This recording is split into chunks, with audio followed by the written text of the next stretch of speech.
Zuek, baserri zen bizi zinen, eta igual gozerik gerra hostien ezen unanik? Apurtxu gabe. Apurtxu gabe. Bai.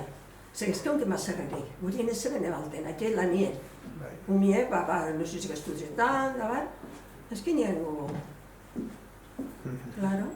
Eta gero atzenien edo ja gozie sartu zanien gurien,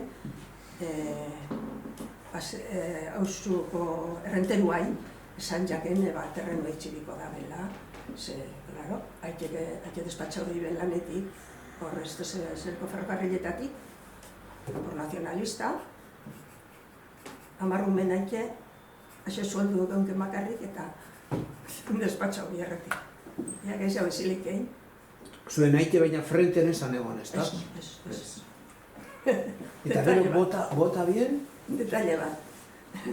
Egun baten berrizera joen zan, eta, klaro, despatxote dela, ni ezen laneten. Etorri zan, hogi eder bategaz. Gerra hostien, baina gozieguen.